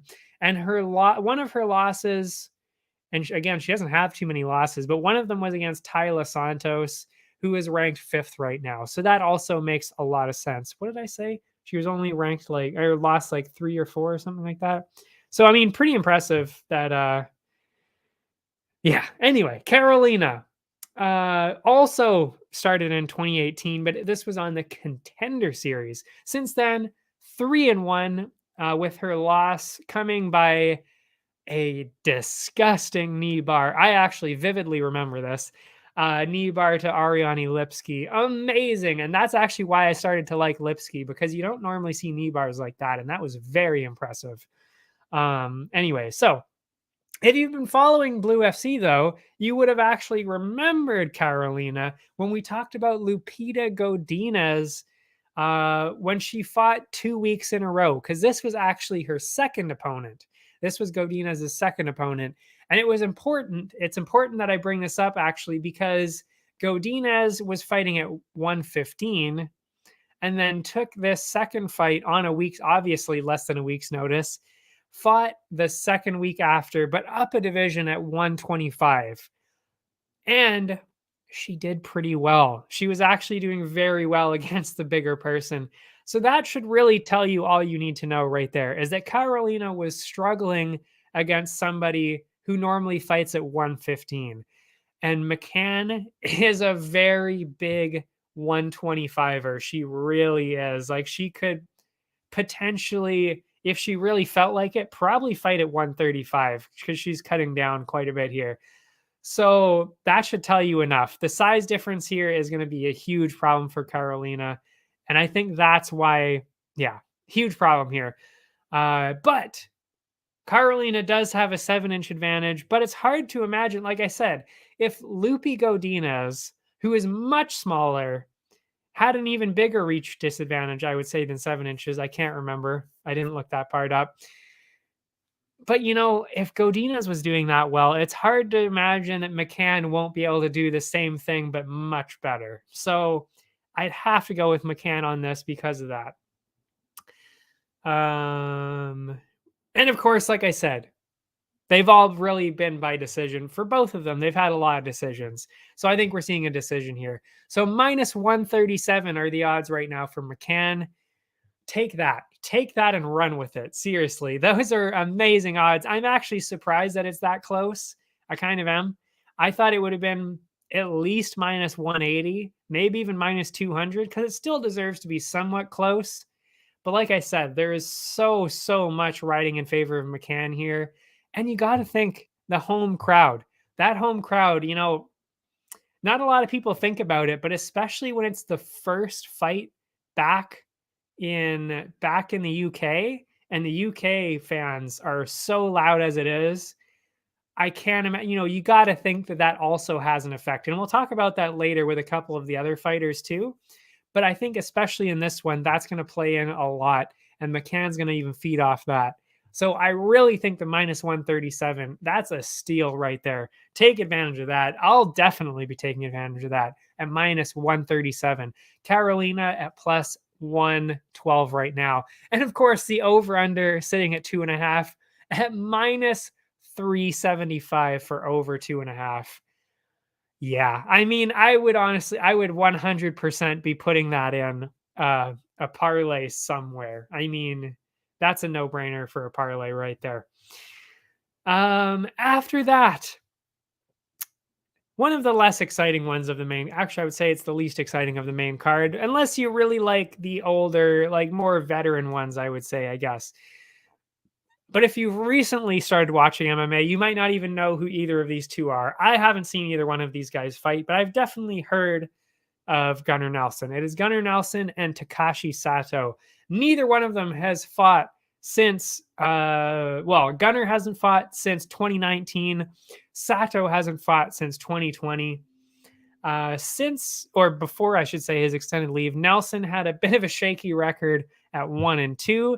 But his losses were to Burns and Edwards. Sato also gone 1-2, but his two losses were to Baeza and Bilal. So despite what the odds say, and I will say the odds are so wildly one-sided in this one, this is a lot closer than people think. Especially, you got to remember, neither one of them fought last year. So some weird things can happen. You never know with these things. The difference maker here to me is the style. Sato struggled against grapplers, lost by submission more than a couple of times, while Nelson is a grappler and he's won by submission a couple of times. So it's hard to say whether we'll see a finish or not. I'm not sure, but I'd say Nelson. I forgot his last name because I kept calling him Gunnar. Nelson will be using that grappling experience to control Sato's offense and maybe get a finish. Thanks to all that time off, though, it shouldn't end too early. I think they're probably both going to use that first round to kind of, see how it's going. But because almost every single one of their fights for both of them has ended in a finish, I think I will probably lean in that direction. That being said, though, the over-under on this is very interesting, and I might pick the opposite one to the one that you think I'm going to pick. Nelson, currently sitting at minus 450. Minus 450 right now. I don't know if I would pick that in my main parlay. If I was going to do, which I always do, I do a longer parlay, I would probably include that in there, but I always put less money on that one, of course. That's what I would probably do with this one because, like I said, neither one of them has fought in a while, and Nelson hasn't fought since 2019. So, yeah, I'm not saying to pick Sato. Like maybe if you want to throw like $1 or $2 on Sato just to make up something if your parlay breaks in half or something because of it, you want to do that. But it seems like Nelson has the edge. But yeah, I don't know. It's just not convincing enough to put it in a parlay at minus 450. I mean, he does not deserve to be a minus 450 favorite right now. I can tell you that much. Where the real money comes in, though, the over-under. This is where the money comes in. Over-under 1.5 rounds right now. Gunnar, what am I talking about? Over 1.5 is at minus 140. Under 1.5 is at plus 110. Like I said, neither one of them has fought in a while. So I think the responsible thing to do here is actually do the over at minus 140. I think that's a perfect one to take advantage of. Minus 140, fantastic odds. I think the first round is going to be fairly lackluster, and the second round they're going to come in heavier, which means we're probably not going to see a finish until the late second, maybe even the third round. So that's what I'm seeing on that one. The over makes a lot of sense. Minus 140. I'm picking that one. Next up, quite possibly the most exciting person on the card. Maybe, I think he probably is actually. You've got Paddy the Baddy returning. Paddy Pimblett versus Rodrigo Vargas. Fan favorite Paddy the Baddy. I gotta say, obviously, I love Paddy the Baddy. He's hilarious. He is so funny. His Twitter is crazy. He's so funny to listen to in interviews, in his post-fight interview, in his pre-fight interviews. He is so funny. So I can't wait to see him just for that alone. But I gotta say, the odds on this are so wildly undeserved, I would say. He is coming in the massive favorite, and he does not deserve this at all. This is one of those situations, very much so, where it's like the hype is kind of overtaking people's reality of how good the fighter actually is. There's so much hype, so much steam behind Pimblett that he's kind of stolen away the fact that, he's kind of covered up the fact that his debut was not that good. Because he was getting, honestly, I thought he was going to get finished. I thought he was going to get finished in the first round of his first fight there. He was getting smoked for a while there. But he ended up getting a really good finish. I'm not taking it away from him. He did get a good finish in the first round against Vendramini. But it was not looking good. It was not a good win. Not a good win at all. He got dropped. I think he got dropped. And it was not looking good. So to say that he's a huge favorite in this fight, I don't know. I just don't know. I don't see it like that. Vargas coming in with a UFC record of 1-2, and his win was actually over Shu Rong, or Rong Shu, I guess, however you want to say it. There's no wrong way to say it now. Which we just saw him against Bahamondes, and he looked very good. So, I mean, take with that what you will. Like, I'm not saying I think it's kind of what I was saying about Nelson. Vargas really does have a chance here. I don't know why it's so one-sided. Like, it's not that crazy one-sided. That being said, I do think that Pimblett has a slight advantage, because if the fight hits the ground, I really do think that's where he's going to come alive. But he didn't even get the fight to the ground the last fight. So, will it get to that? Will it even get that far? I don't know. So I do think that Paddy's more well-rounded, but I would not be putting a bunch of money on him. And I don't even know if I would be putting him in my main parlay either because of that. The odds, -500. -500 for Pimblett. He in no way deserves that whatsoever. There's absolutely no way he deserves -500. No. So, yes, you could put that on a parlay. But again, it would probably be one of those longer parlays where it's like, I'm not expecting this parlay to pan out. Whereas you might, like I said with Takashi Sato, you might even want to put just a couple of bucks on Vargas just in case your parlay falls apart because of it. Because it's a lot closer than people think. And I think he's going to make it look a lot harder than people think it's going to be. Anyway, but I do think the Pimblett's still probably going to win. Over under on this. Over under 1.5. Over is at -105 right now. The under is at -125. So pretty much dead even. I'm honestly not even sure which way I would go on this one, because I think I would say that Pimblett is probably going to get a finish, but will it be that early? I don't know. And if Vargas kind of starts to run away with it, I don't know if he's going to get the finish or not. I don't know. So I might even say that the over, at -105, those are the better odds anyway. So I would say the over is actually the better way to go on this. And you can tell that I'm still thinking about it because I didn't actually write any of this down because I didn't know what it was going to be. So yeah, I would go with the over on this one. Over 1.5 at -105. You can see him in the back row there. That's what I will go with on this one. The co-main. So exciting. So very exciting. I can't wait to see this. I mean, really, the whole card looks amazing. I mean, seriously, they did such a good job here. Arnold Allen, Dan Hooker. If this were in the proper division here, if this were in lightweight where Hooker is normally fighting, I would say Hooker probably has the advantage here. Maybe actually. I'm not even sure if he would have the advantage there. It'd be pretty tight. But because the fact that it's at featherweight this time, Hooker going down to featherweight, I don't know if he's ever done featherweight before. I think he did actually before, but it hasn't been for quite a while. And honestly, Hooker is a massive lightweight. I mean, I think he's the same height as I am, 5'11", maybe 6 feet, somewhere close to there. And he is pretty big. So for him to make featherweight,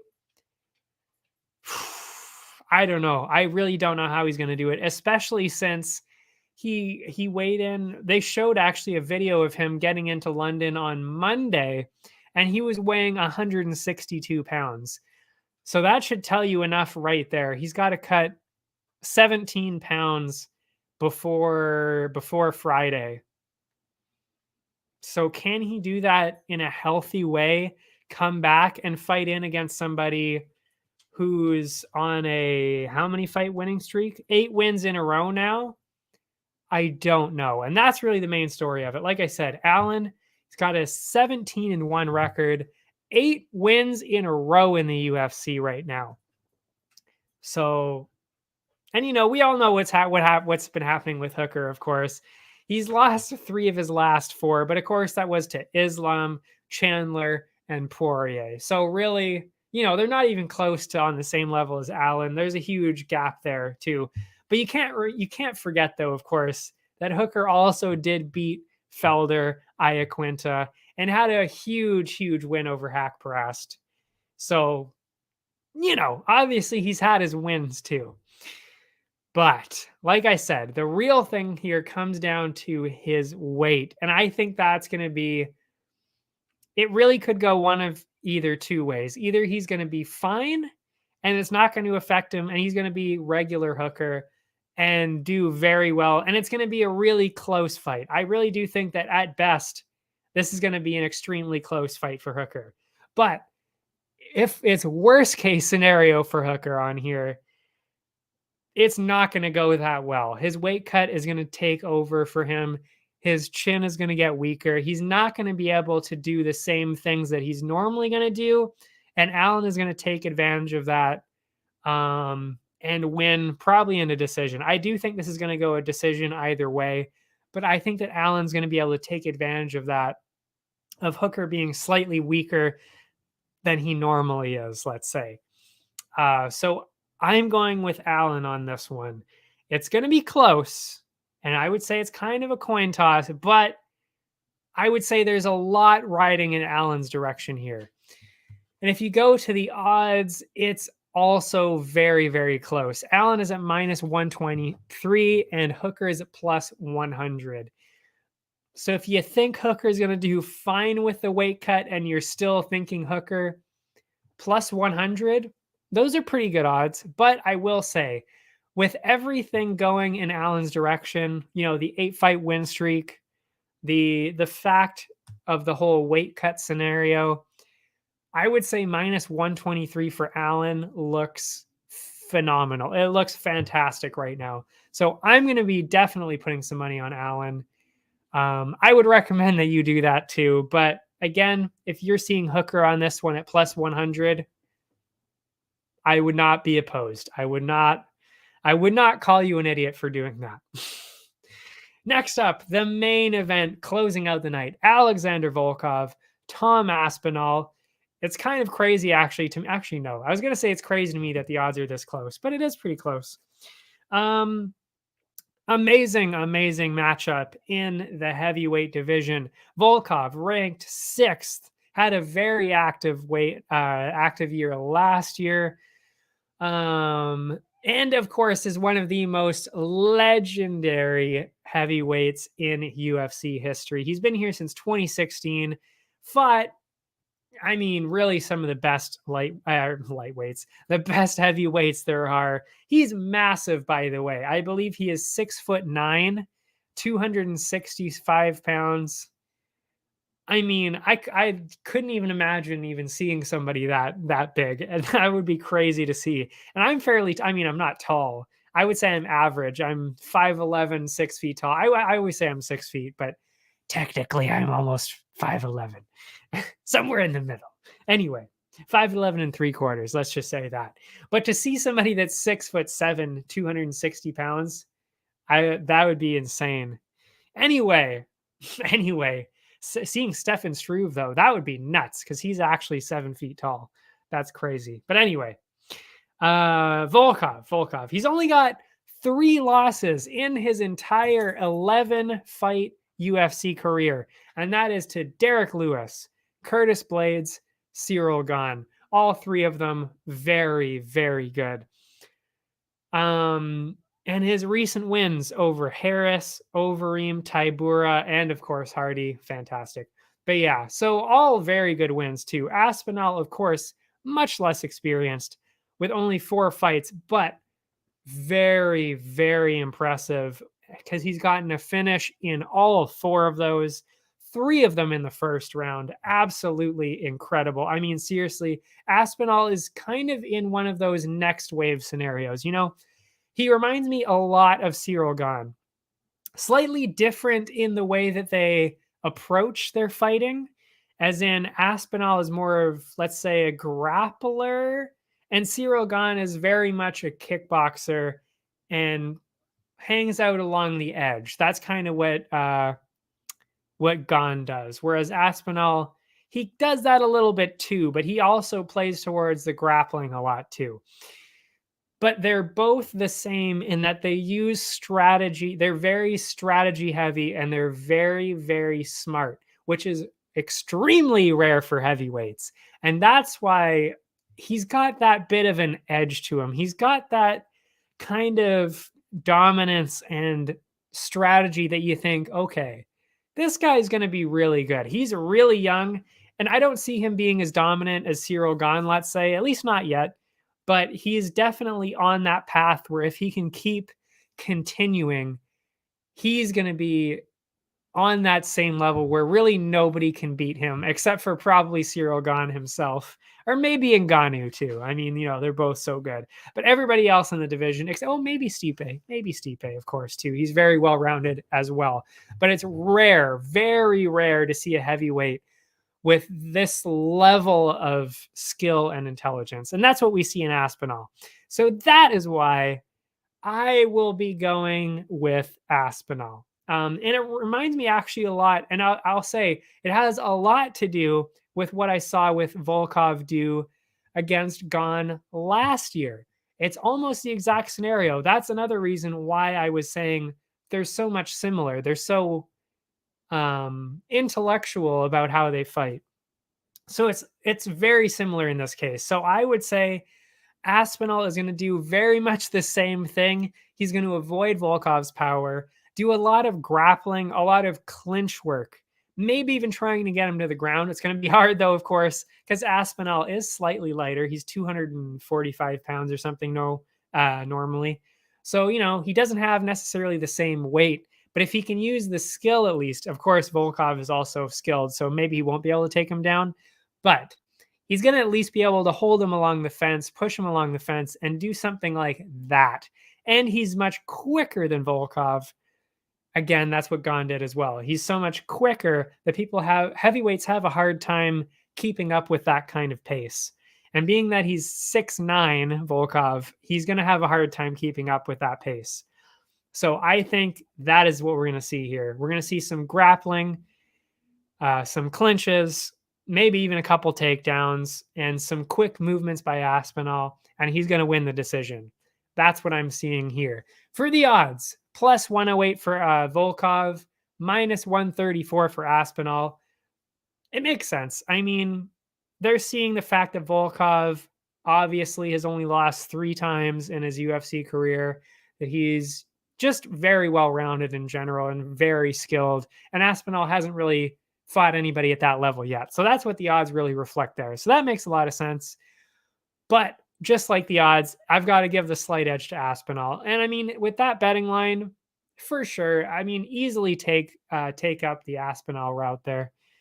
Wow, I almost said a terrible, terrible thing there. Anyway, minus 134 Aspinall. I would definitely go in that direction. The over-under on this case, very interesting. Over under 3.5 rounds.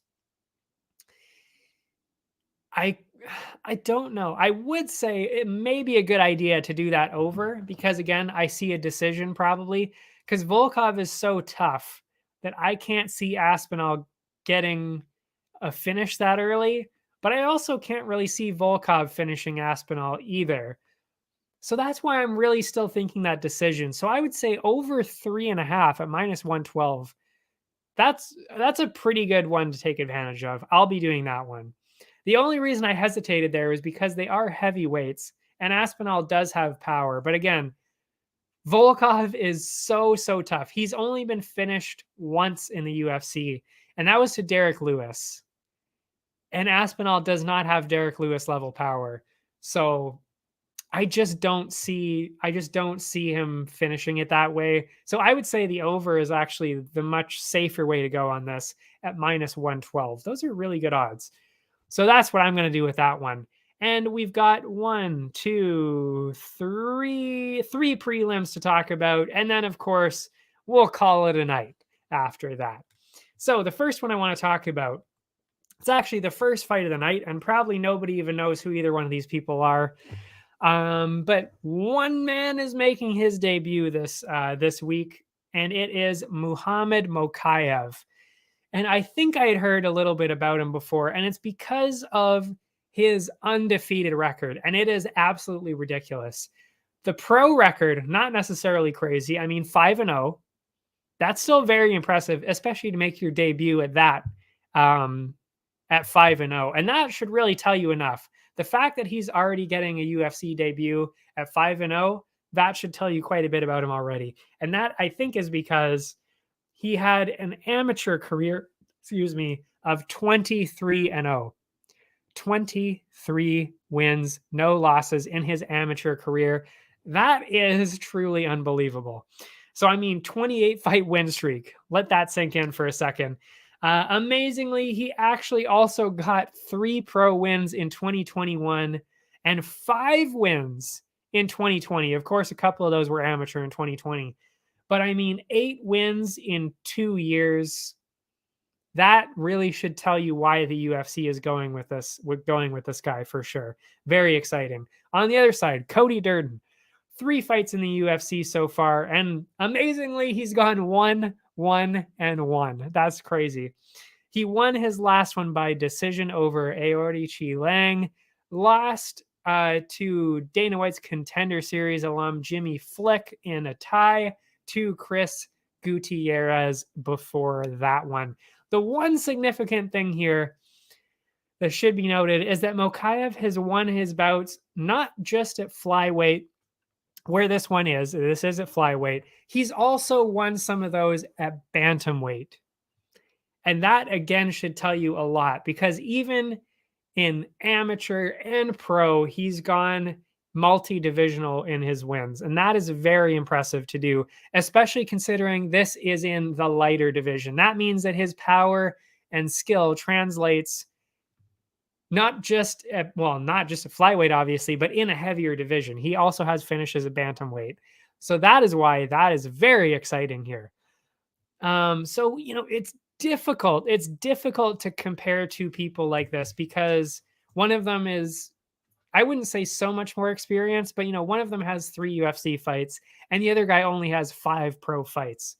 So it's difficult, but I would say Mokayev has the edge here because really there's nothing telling me that Durden has any kind of edge besides the fact that he's had 3 UFC fights, but he's only won one of them. So is that really much of an edge? I don't know. What was I going to say? And also, of course, as always, you usually tend to favor the undefeated fighter in betting anyway. So that also makes a lot more sense, especially 28 wins in a row, including the amateur and the pro. That's still an absurd number to have, really. One final note, Durden has been submitted more than once in his pro career, and Mokayev has a bunch of submission wins, plenty of them, really. So I would say Mokayev should be able to take it to the ground, clinch to control Durden. And, you know, when we're talking about flyweights, actually, submissions are not really that uncommon. I would say they're more common here than any other division. So to say that Mokayev, you know, I wouldn't say it's extremely likely that Mokayev is going to get a finish, but it's definitely not out of the question. I would say the safer bet here, and that's what I'm going to be doing, is Mokayev by decision. But if you want to put a couple bucks on a Mokayev submission, I would not be opposed to that. In fact, I might genuinely do that myself. Because, you know, I like spreading the money around. You got to spread your money around to diversify a bit. Make sure you don't lose money each week. You know, you're always going to at least win a little bit back, or at least break even. That's how I kind of bet. I don't put everything in and end up losing money. You got to split it up a little bit. So I would do that in this one by putting obviously some money on, a little bit of money on the submission there for Mokayev. I wouldn't do it on a KO though, because flyweights don't tend to get KOs here. And Mokayev gets a lot of submissions. Durden has lost by submissions. It makes sense. But yeah, so the odds in this case, very interesting, heavily favoring Mokayev. They're minus 367 for Mokayev, Durden plus 275. This is probably one of those chances where I would go in a parlay, actually, because he does kind of have a lot of edges going for him. So maybe the main parlay, I'm not sure. There's actually quite a few options for parlays on this one. I was actually really surprised just looking at these odds. I'll get into that, of course, after we talk about it. I've got a cramp in my foot. That's why I'm like squirming around. Very painful. Anyway, we're pushing through it. We're talking about the UFC here. I can't be squirming around from pain from a foot cramp. That's embarrassing. What will happen to my street credit? After that, oh no, actually not after that. We'll talk about the over-under. The over-under on this one, over 2.5 plus 105 for a flyweight bout between somebody who has never fought in the UFC and somebody who's been here for a while. I would say that's actually that you should really jump on that one. Definitely throw a few bucks at the over on this one at plus 105. Because like I said, yes, Mokayev could get a submission. In fact, there you go. That's how you could diversify it a little bit. You go the over 2.5, put some money on that, or you put a couple bucks on the submission. Either way, you're probably going to end up ahead, actually. No matter, as long as you keep the amounts even, you're probably actually going to win money either way on that one. So under minus 132, I would not do that. So yeah, over 2.5 plus 105, minus 367 for Mokayev, probably in a parlay. Let's see. Next one, Jack Shore, Timur Valiev. Very excited for this one. Jack Shore, oh my God, is he looking good. He looks so good all the time, and I'm shocked. I'm shocked on the odds to see that he is not the favorite right now. My God, I was just scrolling through. Woo, crazy. I don't know why this isn't on the main card. There's a huge part of me that thinks that, really. I mean, yes, the fights on the main card. Okay, maybe the fights on the main card are pretty good. But this one, I really think this actually should have been the featured prelim. If not, actually the next one I'm going to talk about could be the featured prelim as well. But this one, so very exciting, seriously. Both of them great young prospects. Who has Shore? Shore has a 15-0 record, 4 wins in the UFC. Mokayev also, actually, yeah, he reminds me a lot of Mokayev, actually, who we just talked about. Long amateur career. Also he sat at 12-0 in his amateur career. So they're very similar in that regard. And as for Valiev, he's also looked pretty good. 18-2. That's obviously impressive. and 2 wins and a no contest in the UFC. The most impressive win came over Raoni Barcelos. He may have only won in a majority decision in that one, but Barcelos is so talented. But that's still pretty impressive in its own right. But still, Jack Shore looking phenomenal in this. It really is a coin toss to me in this one because they both look so good. So it makes sense to go with statistics on this one. I don't always break out the statistics. I talk about them sometimes, but in this case, I will lean towards that. Shore is undefeated. Undefeated, you always lean in that direction. The statistics obviously help that. He's got the reach advantage, slight reach advantage. Also, obviously, statistics say go in that direction.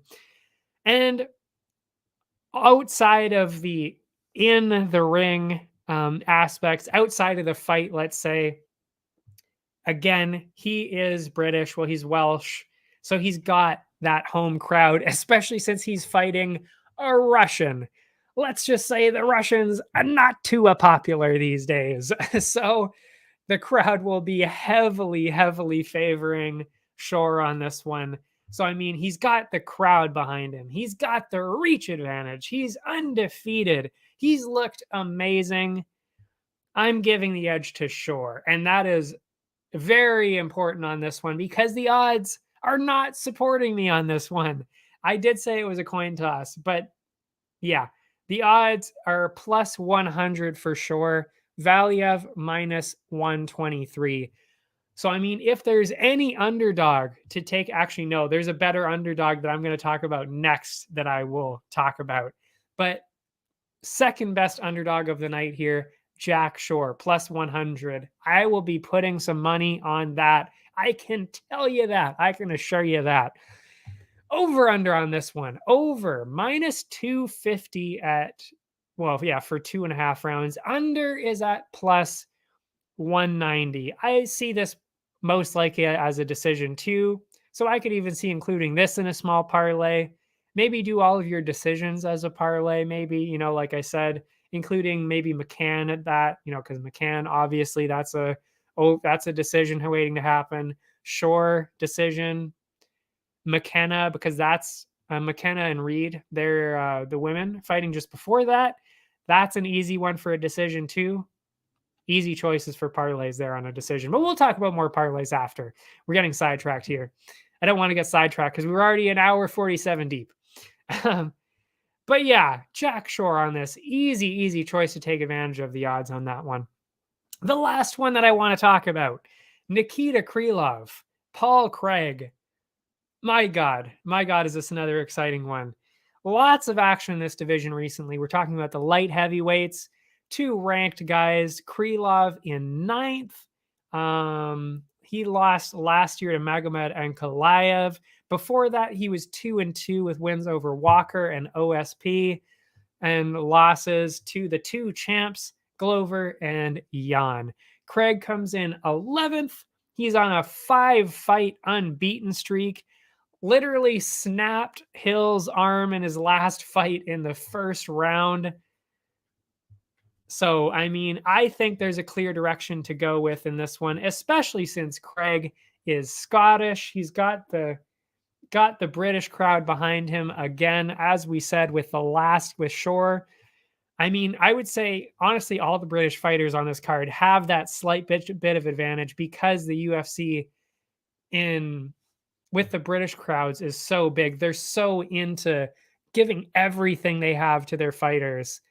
That advantage cannot be understated. It really would make a difference. I mean, just imagine for a second that you're fighting somebody in a country that you don't belong to at all, and you're fighting somebody that, every single person in the crowd pretty much is going to be yelling for. You can't tell me that that's not going to affect you at least a little bit, because they're going to be so loudly cheering for the other person and probably booing you. And every time that they land a punch on you, land a kick, get a takedown, they're going to be yelling as loud as they can for the other guy.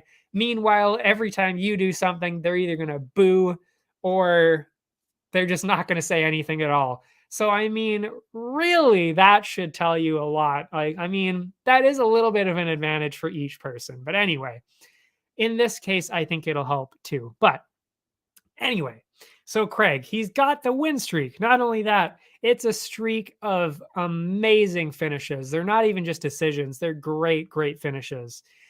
Krylov has won a few times by submission, but it also should be pointed out that he's lost by submission a couple times, and Craig has a bunch of submission wins. I think Craig is going to dominate on the ground on this one, and I could easily see him getting another submission win or even a ground and pound win. Either one of those. I think he's going to win this one.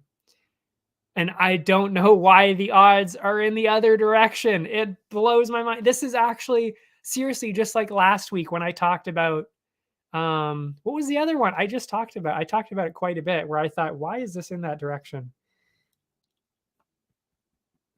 My mind is not working properly. We're too deep into it now. I forget.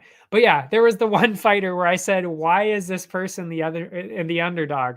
This is exactly what I'm thinking this time too. Why is Paul Craig the underdog? I have absolutely no idea. I have no answer for that whatsoever. Craig has everything riding in his direction. He's got the crowd, the streak, the submission skills, everything. He's got everything going for him. Krylov has absolutely nothing, but the odds suggest minus 189 for Krylov, Craig at plus 154. If there was ever an underdog you wanted to jump on, it would be this one. Seriously, I'm putting definitely some money on this one. And I really think we're going to be cashing this one in. In fact, I might even throw this into one of my own parlays. Obviously not the main one, but one of the side ones, yes. Because that will just plummet those odds and get them really going in our favor here. Really like this one a lot. I really, really do. The over-under on this set at 1.5 rounds. Minus 160 for over, plus 125 for under. I really could see it going either way, but I would probably agree with it that it's probably going to be over. But you know what? Maybe we'll see an under. Maybe you want to put a couple bucks on plus 125. I wouldn't be too opposed to that. That's it for all the fights. I will go over a couple of quick parlays here that we that I see kind of stirring up. And you know what? There's so many one-sided ones on this card. I only see 4 or 5 fights that are within the 100, 200 range. Every single other one of them is in the 200, 300, 400 range. Maybe even a couple of them are at 500 right now. So yeah, a lot of parlay opportunities here, but a couple of them that I would not be so sure about. So I was mentioning Mokayev. Wood is at minus 213. I was thinking him too. I picked him on Tapology. McKenna is the very easy choice in the women's fight at minus 250. That's a perfect one to throw in a parlay in all of your all of your parlays really. Cory McKenna at minus 250. Amazing. Maybe even, like I said, maybe even putting Craig at plus 154. I don't normally put anything in the plus range in a parlay, but this one might actually be the one time you might want to do that. Pavlovich is at minus 300. I don't remember thinking too much about him, so I'm not sure about that one. Topuria, again, that's an obvious choice to throw in there into a parlay. McCann's a great choice for a parlay. I was saying the Nelson one, Gunnar Nelson, maybe. Pimblett, Paddy the Baddy, I don't know. You might want to throw that into a smaller parlay too. But again, Aspinall, I would probably throw that in a parlay too. I mean, there's so many. You could really go any direction with all these parlays. I will, of course, write my favorite parlays in the article. Maybe that's what you'd probably want to do in this case. But I mean, there's so many opportunities for parlays on this card. I always make like 8 or 9 different parlays. And I usually end up fairly ahead with those by doing that. So maybe you'll want to do that. but I always include 2 of my parlays in the article there, my favorite ones, or at least the ones that make, I include, let's say, the easiest one to win and a really long one to win. Let's say that. But yeah, anyway, that's it for today. An extremely, extremely long stream, but we had a lot to cover. And guess what? And we won't be having huge long streams for quite a while because there aren't any BFL or unified MMA ones for a while.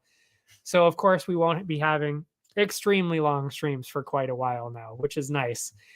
Not that I hate streaming like this, of course. I love talking about stuff like this, but I also don't want to bore everybody and keep everybody here for this long. Anyway, so that's it for this one. Take the ticker away from me. If you want to see any of the other sports, of course, Area 51 has got you covered. Head over to them. Of course, if you want to see anything else that I'm doing, I do a lot of other things. And of course, I post about the UFC and any other MMA event that I'm watching on Instagram and Twitter. That's all linked below. You can check that out. That's where I post the bonuses. But other than that, I will see you next Wednesday, where, of course, we'll be talking about UFC London. And then we've got UFC Columbus to talk about, which is also another very good card. But I really like this one even more. And oh my God, even after that, we've got another pay-per-view after the Columbus one. And that one is looking to be, to me, the best one of the year so far. I cannot wait for that one. I'm so excited. But until next time, I will see you next time. Thanks for watching. I will put up the ad thing for the betting, Bet99. Of course, that leads you over to Area 51. You can check out all the articles and stuff over there, as well as, of course, head over to the link to Bet99. I'll see you next time.